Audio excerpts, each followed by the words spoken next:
undoubtedly the greatest player in the game. We're going to miss him. And I could tell all my 10 children from 9 different women that I played against the great Michael Jordan. Michael Jordan is widely considered the greatest NBA player of all time. His 6 NBA championships, which included 2 separate three-peats with the Bulls, is forever iconic. The first part of that Bulls dynasty reigned from 1991 to 1993. In that time, they took down NBA legends Magic Johnson and the Lakers, Clyde Drexler and the Trailblazers, and capped it off with a win over Charles Barkley and the Suns. Jordan was in his absolute athletic prime, winning 3 straight scoring titles, 3 straight Finals MVP trophies, and 2 league MVPs. It looked like Michael Jordan would never be stopped. But in 1993, Jordan suddenly announced his retirement from basketball and the world nearly ended. Fueled by the tragic death of his father, James Jordan, Michael took on a new challenge in professional baseball, a sport that his father always envisioned Michael would play. However, Jordan's success in professional baseball was limited, and he would soon find himself pulled towards his true calling. On March 18, 1995, Jordan sent out a press release with just 2 words: "I'm back." The Chicago Bulls were in a tough spot at the time, sitting at an even 31-31 record. Carrying over number 45 from his childhood, Jordan returned to the Bulls like a messiah to his people. Jordan was close to true form. On March 28, 1995, less than 2 weeks back from his retirement, Jordan dropped his double nickel game against the Knicks at Madison Square Garden. Jordan fueled a 13-4 run at the end of the season to sneak the Bulls into the NBA playoffs. But there were still some mishaps. In Game 1 of the Eastern Conference semifinals, Orlando Magic's Nick Anderson stripped Jordan from behind, which led to the game-winning basket. Anderson famously commented after the game, Nick Anderson said, he was like, 45 isn't 23. Oh, man. Jordan took the criticism personally. He came out the next game wearing number 23 and retaliated by dropping 38 points. Unfortunately, Jordan and the Bulls would fall short, losing to the Magic in 6 games. While Jordan had bounced back in his return, he wasn't his old self. He still needed hours of training to get back into shape. Following the 1995 season, Michael was casted to star in an upcoming movie called Space Jam, and that meant Jordan's entire offseason was gone.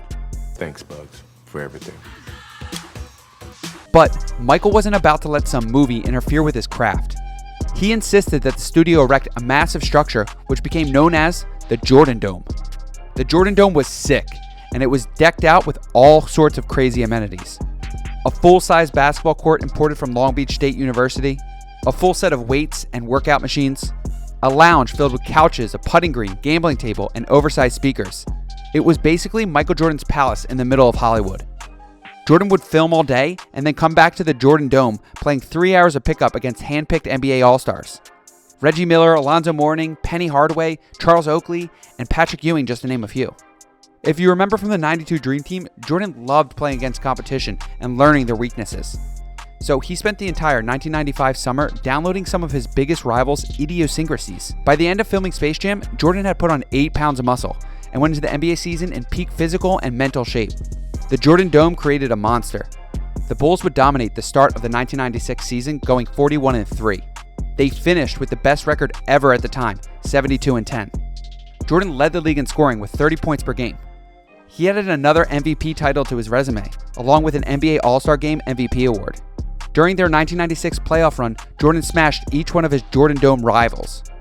He swept Alonzo Mourning and the Miami Heat in the first round of the playoffs, then beat Patrick Ewing and the Knicks in 5 games.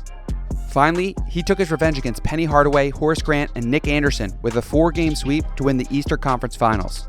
The Bulls beat the Seattle Supersonics in the finals, capping their historic year.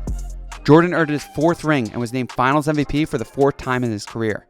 The Jordan Dome training had worked perfectly. Following up on a 72-win season, the Bulls finished the 1997 season 69-11.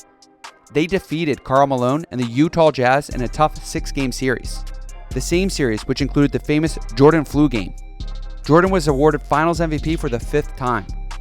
The 1998 season was dominated yet again by Jordan and the Bulls. Jordan would finish the season averaging nearly 29 points per game and added his 5th MVP award.